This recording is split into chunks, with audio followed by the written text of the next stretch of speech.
En el nombre de nuestro Señor Jesucristo,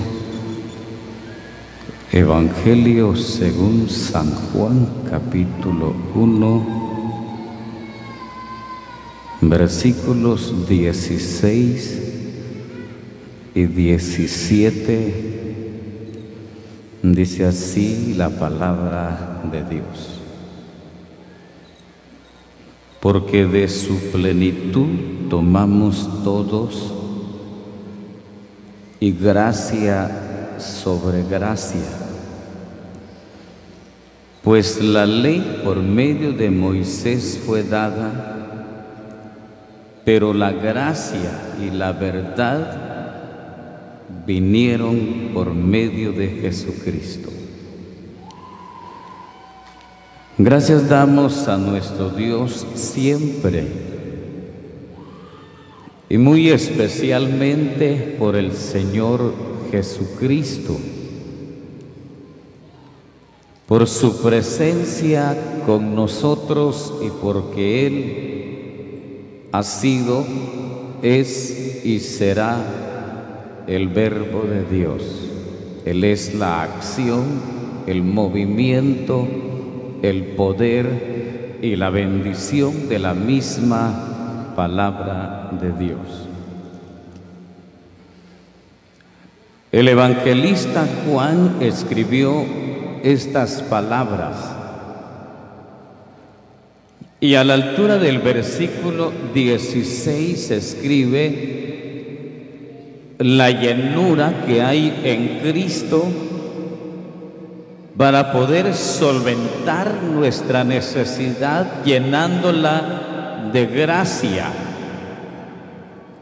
y de su plenitud, de su llenura, tomamos todos, y gracia sobre gracia.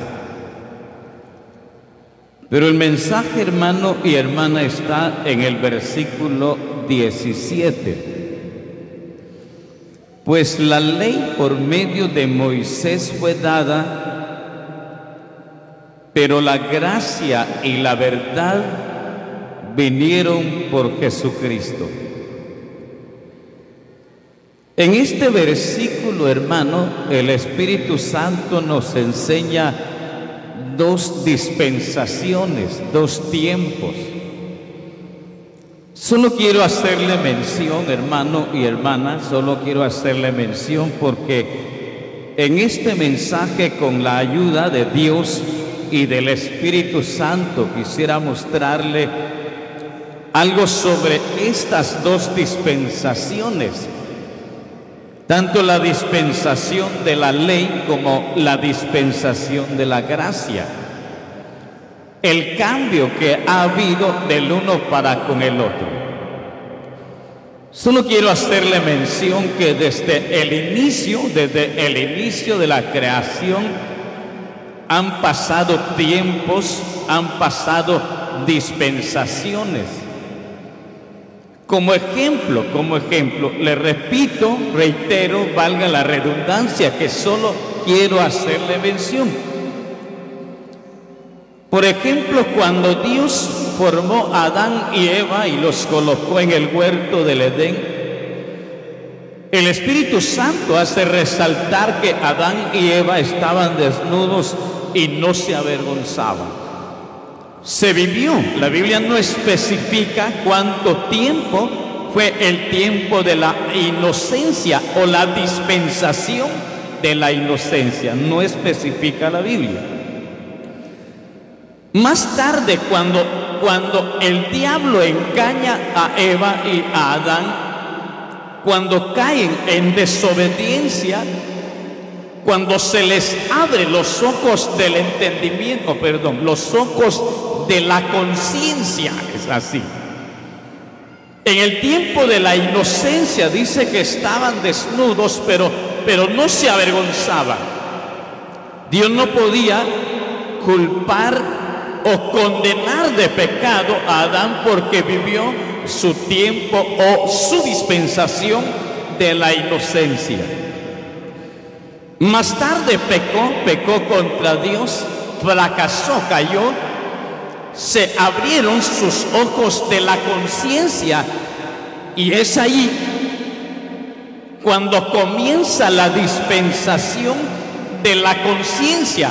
Desde ahí, desde ese momento, ya Dios puede culpar de pecado a Adán, ya puede inculpar de pecado al ser humano cuando su conciencia le marca, le dicta así, que lo que hizo está mal, así, está malo, así.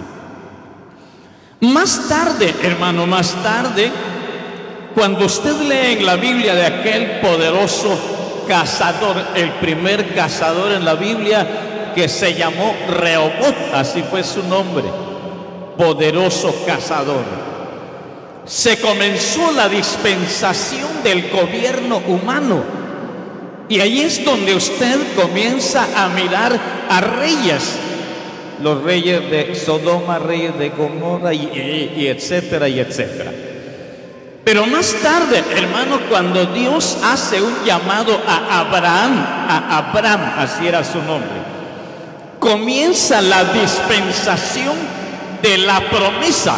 ¿Cuánto llevamos? 4. La dispensación o el tiempo de la inocencia, la dispensación o el tiempo de la conciencia, la dispensación o el tiempo del gobierno humano, y más tarde la dispensación o el tiempo de la promesa. Así, cuando Dios comienza a darle promesas a Abraham, y el Espíritu Santo hace resaltar en la carta a los Gálatas que la ley que vino 400 años después no abroga la promesa que Dios le hizo a Abraham.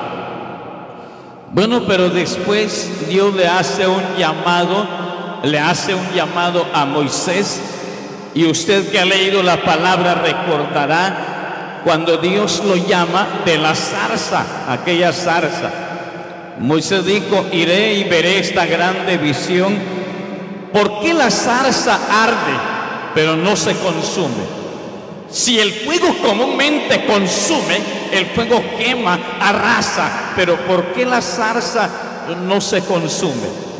Y es ahí cuando Dios le hace un llamado, y cuando baja, cuando desciende en el monte del Sinaí, ahí le entrega a Moisés las tablas, los 10 mandamientos. Comenzó la dispensación de la ley. El Espíritu Santo aquí, oiga hermano, hace mención de esa dispensación de la ley, pero también de la gracia. Dice que la ley por medio de Moisés fue dada, pero la gracia, cuando se habla de gracia, hermano, se habla del favor de Dios, del amor de Dios, se habla de la bondad de Dios, se habla de la dulzura. Si lo relacionamos todo a Dios, se refiere a su dulzura, a su amor, a su benignidad, a su bondad. La gracia también es una dispensación, hermano. Pero quiero mostrarle, con la ayuda de Dios, le decía, y del Espíritu Santo, algo sobre estas 2 dispensaciones. Algo que se vivió en el tiempo de la ley, o en esa dispensación, algo que tuvo vigencia entre tanto ese tiempo permanecía. Pero cuando comienza la gracia, hay un cambio total. Miremos algo quiero mostrarle, porque como usted ha venido oyendo desde el día jueves, que el propósito, el deseo, la intención, la visión en sí, oiga, de la iglesia, de los que nos congregamos en el nombre del Señor Jesús, en la sana evangélica de la sana doctrina, traemos una visión, una mentalidad, un objetivo de mostrarle, y especialmente por la palabra, la figura de la sana doctrina, de la que ahora practicamos por gracia, hermano. Jamás se le ocurra decir: me siento orgulloso de pertenecer a la sana doctrina. El orgullo es pecado, hermano. Hermana, el orgullo es pecado. Debemos sentirnos agradecidos con el Señor por tenernos en esta forma de doctrina. Pero miremos, le decía, algo que tuvo vigencia, algo que se respetó, así, se respetó. Entre tanto tenía vigencia la dispensación de la ley. Miremos esta palabra. Deuteronomio capítulo 24. Deuteronomio capítulo 24. El Espíritu Santo dice que la ley por medio de Moisés fue dada. Y así lo tomaban los israelitas.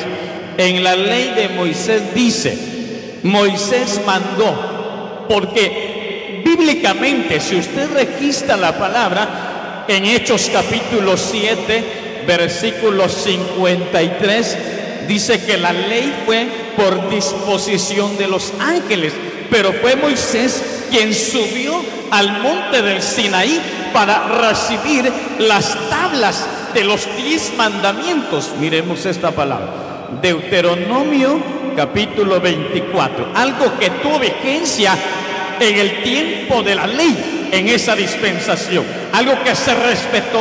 Oiga, hermano, y vamos a ver el cambio que ahora hay en este tiempo de gracia y la doctrina que nosotros practicamos. Miremos, capítulo 24 de Deuteronomio, versículo 1 y 2. Cuando alguno tomare mujer y se casare con ella, si no le agradare por haber hallado en ella alguna cosa indecente, le escribirá carta de divorcio y se la entregará en su mano y la despedirá de su casa, y salida de su casa, tomen nota, y salida de su casa podrá ir y casarse con otro hombre. En la dispensación de la ley se respetó esta palabra. ¿Por qué? Porque una ley, hermano, es una norma constante, es un edicto, es un edicto, es un edicto que la suprema autoridad ha colocado y se va a respetar y se tiene que hacer. En el tiempo de la ley se respetó el divorcio, tuvo vigencia el divorcio. Cuando un hombre tomaba a una mujer por esposa, el Espíritu Santo dice que si hallaba en la mujer alguna cosa indecente, bueno, dice que le escribía carta de divorcio, le escribía un certificado de divorcio, un certificado donde iba firmada, oiga, hermano, la rotura de aquel vínculo que tuvieron cuando se casaron. Así, el hombre podía repudiar a su mujer, rechazarla, ya no seguir con su cónyuge, así, ya no seguir viviendo con aquella mujer que se casó. Le escribía carta de divorcio, un certificado de divorcio, y eso se respetaba, hermano. La sacaba de su casa, vete, así en paz se hacían las cosas. Le escribían carta de divorcio y la mujer se salía. Si aparecía un hombre que le agradaba a esa mujer, la tomaba por esposa y se volvía a casar la mujer. Oiga, hermano, el judío, el israelita, en ese tiempo de la ley, en ese tiempo de la ley, podía repudiar a su mujer, podía escribirle un certificado de divorcio, podía escribirle, oiga, hermano, por escrito la ruptura de ese vínculo, y el sacerdote lo respetaba. Oiga, hermano, el hombre tenía derecho, porque la ley lo mandaba. El hombre tenía derecho, todo el derecho de la ley, para poder participar, para poder comer el Cordero Pascual, porque la misma ley lo autorizaba, la misma ley le facultaba, oiga, despedir a su mujer, darle carta de divorcio y poder celebrar la Pascua. Oiga, hermano, si usted lee la palabra, la Pascua se celebraba con panes sin levadura. La levadura representa el pecado en un sentido. El hombre tenía la facultad de comer de la Pascua porque la misma ley le facultaba, la misma ley le autorizaba dar carta de divorcio, certificado de divorcio. Bueno, pero la ley, eso fue la ley. Dice que la gracia y la verdad vinieron por Jesucristo. Ahora miremos el cambio, Hebreos en su capítulo 7, Hebreos capítulo 7, versículo 11 y 12. Parece que lo mencionó el hermano, pero está en el bosquejo, hermano. Hebreos capítulo 7, versículo 11 y 12. Tomen nota de estos dos versículos. Versículo 11 del capítulo 7 de Hebreos. Si pues la perfección fuera por el sacerdocio levítico, entre paréntesis, porque bajo él recibió el pueblo la ley, entre paréntesis, pero continúa diciendo: ¿qué necesidad habría aún de que se levantase otro sacerdote según el orden de Melquisedec y que no fuese llamado según el orden de Aarón? 12. Porque cambiado el sacerdocio, necesario es que haya también cambio de ley. Cuando tenga tiempo, lea Números capítulo 18, versículo 7. A los hijos, cambio de ley. Estamos en el tiempo de la gracia, hermano. La dispensación de la ley o el tiempo de la ley terminó. Cuando usted lee en Eclesiastés capítulo 3, versículo 1, dice que todo tiene su tiempo, y todo lo que se quiere debajo del cielo tiene su hora. Llegó el tiempo en que la ley se suspende, porque queda atada al testimonio y sellada la ley. Pero ese testimonio se va a desatar en el tiempo del milenio. Eso es otra cosa. Lo que quiero explicarles es esto: estamos en el tiempo de la gracia, y la palabra dice que cambiado el sacerdocio, necesario es que haya también cambio de ley. Ahora miremos el cambio que el Espíritu Santo nos enseña en este tiempo de la gracia. Es cierto que gracia es amor de Dios, es cierto que gracia es favor de Dios, es benignidad de Dios, es la dulzura de Dios, es la bendición de Dios. Pero eso no significa, hermano, que la iglesia podía quedar sin ley. La palabra dice que un pueblo sin profecía se desenfrena. Ahora miremos ese cambio. Romanos capítulo 7. En la misma cosa, ahora hay un cambio. Capítulo 7 de Romanos, y su versículo es el 1, versículo 1 y 2. Romanos capítulo 7, versículo 1 y 2.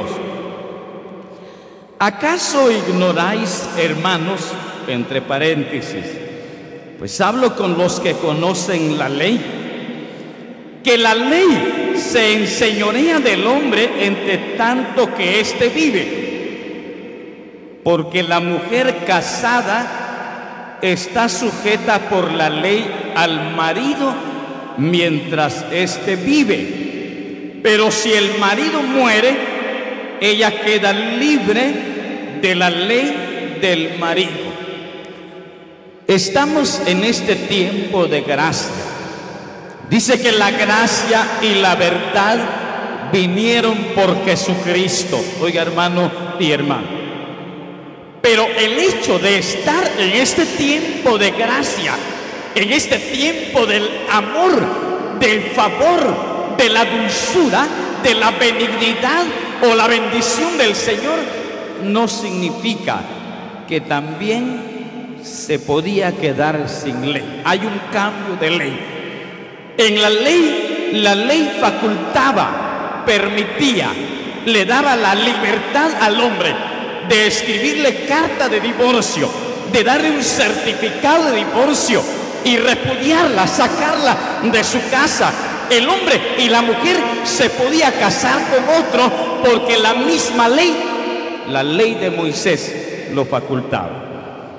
En este tiempo de gracia, hermano, estamos en el tiempo de gracia, pero hay una forma de doctrina en la que estamos. El apóstol Pablo lo explica en la carta a los Romanos, capítulo 7, versículo 16, 17. Pero gracias a Dios, que aunque erais esclavos del pecado, habéis obedecido de corazón aquella forma de doctrina a la cual fuisteis entregados. Hay una forma de doctrina en este tiempo de gracia. ¿Por qué la doctrina? Oiga, a esto quiero llegar. ¿Por qué la doctrina no le permite el bautismo a un hermano que tenga doble matrimonio? A alguien que ya se divorció con su primera mujer, a una mujer que ya se divorció con su primer marido y se casó con un segundo marido.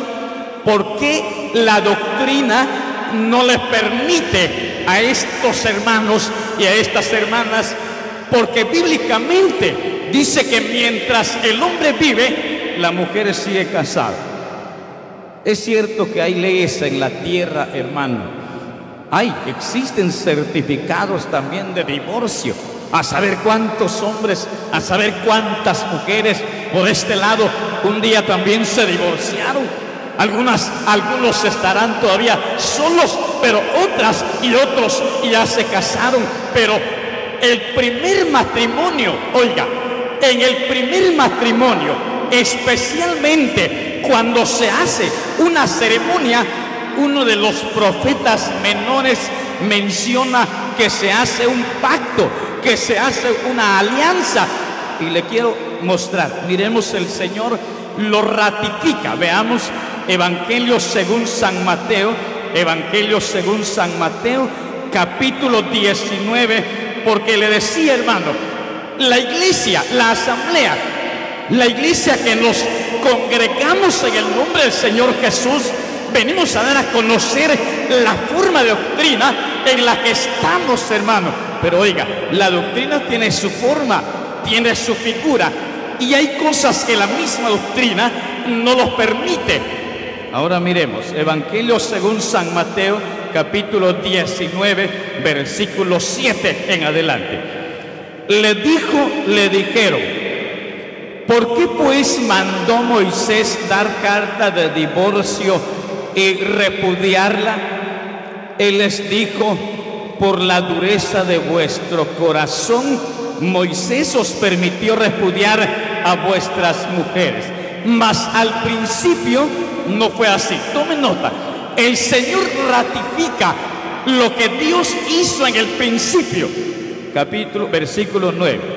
Mas al principio no fue así. Y yo os digo que cualquiera que repudia a su mujer, salvo por causa de fornicación, y se casa con otra, adultera. Y el que se casa con la repudiada, adultera. ¿Por qué no se permite? ¿Por qué la doctrina no le permite a hermanos que tengan doble matrimonio bautizarse, a otros restaurarse? Porque un problema en el matrimonio, se separaron con su primera esposa, como que no funcionó su primer matrimonio, luego conoció más tarde a otra. ¿Por qué, hermano? Esas vidas que están atadas. Hay ataduras, hermano, y eso quiero explicarle. Hay ataduras que los ancianos pueden desatar. Cuando el Señor dijo: lo que atéis en la tierra será atado en el cielo, lo que desatéis en la tierra será desatado en el cielo. Pero hay ataduras de hierro como las que Dios le dio a Nabucodonosor cuando sus raíces fueron atadas con ataduras de hierro.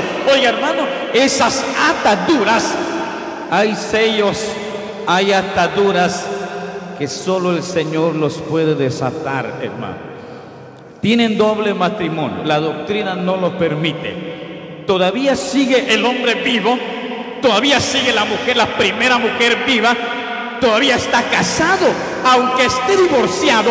Para Dios su primer matrimonio cuenta, vale, oiga, hermano, porque se hizo una ceremonia ante él, se hizo una ceremonia, se hizo un pacto, se hizo una alianza, oiga, hermano, y no existe, para Dios no existe un certificado que pueda romper ese vínculo, oiga, hermano y hermana. Pero voy a decir algo porque mi tiempo está por llegar. Estamos en este tiempo de la gracia. Y en este tiempo de la gracia hay una forma de doctrina. La doctrina no permite a alguien que ya se divorció, aunque traiga auténticamente el certificado de divorcio, lo presente a los siervos, a los ancianos. Aquí está mi carta de divorcio, hermano, ya me divorcié, ya estoy libre. No, hermano, para Dios siempre va a existir su primer matrimonio. Le voy a decirle algo. Cuando ese primer matrimonio, la Biblia dice, ¿se recuerda usted de Ruth y de Noemí? Solo la muerte hará separación entre nosotras dos. Cuando se muere el primer marido o la primera mujer, queda libre, ya se puede casar en el orden de Dios, ya puede ser bautizado, ya puede aún ser restaurado. Pero voy a decir algo antes de terminar. A mí me llama la atención, hermano. Desde ayer he venido pensando en la vida de hermanos, a saber cuántos hermanos en estas conferencias generales, a saber cuántas hermanas también con el mismo problema están con doble matrimonio, porque no funcionó el primero, están con su segundo matrimonio. Pero hay algo que voy a decir, hermano y hermana. Hay vidas que hay que admirarlas, porque a pesar de conocer la verdadera forma de la doctrina, a pesar de ser conscientes que no pueden ni bautizarse ni estar en comunión, pero los vemos en la presencia del Señor, hermano, su postura se deja mirar en ellos, a pesar de que no pueden ser bautizados, no pueden algunos ser restaurados, pero allí están, oiga, y hay un contraste, hermano, hay un contraste. Hay hermanos que tienen doble matrimonio, que no pueden restaurarse ni bautizarse, pero hay un contraste. Algunas veces son los que más perseveran que los que están en comunión, hermano. Voy a decirle algo, hermano, si usted está en esta condición, el mensaje no es para desahuciarlo, no, hermano, más bien para darle una esperanza. Recuerda lo que la palabra dice en Habacuc capítulo 2 versículo 3: aunque la visión tardare, espéralo, porque llegará y no mentirá. Espéralo, hermano. Se encuentra atado, esa atadura de hierro, hermanos, solo el Señor la podrá romper. Hay hermanos que conocemos, hay hermanos que son nuestros amigos, nuestras hermanas también, algunas las conocemos, que tienen doble matrimonio, no pueden entrar a la comunión, pero nos admiramos de su postura, de estar siempre en la presencia del Señor. Aunque haya llegado alguna oferta para decirle: venga con nosotros, nosotros sí lo vamos a bautizar, con nosotros sí va a tener privilegio, tienen una postura a pesar de que saben que no pueden entrar en comunión. Sigue adelante, hermano, sigue adelante, hermana. Esa atadura de hierro solamente el Señor podrá romperla, ni los ancianos, ni los siervos, ni nadie podrá desatar esa atadura. Solamente el Señor. Él es. Apocalipsis capítulo 5, versículo 5. El Espíritu Santo hace resaltar a ese león de la tribu de Judá, a esa raíz de David, el que venció, y él sí puede desatar, aunque sean ataduras de hierro, aunque sea un sello de muchos años, se podrá quitar, porque él sí lo puede quitar. Hermano, hermana, está en esta condición, siga adelante. Su testimonio puede ser útil para la vida de otros que, aunque puedan entrar en comunión, no lo hacen. Sigue adelante. La palabra dice que la ley por medio de Moisés fue dada, pero la gracia y la verdad vinieron por Jesucristo. Gracias damos al Señor por su palabra que Él nos ha concedido, y que Él la bendiga en nuestros corazones.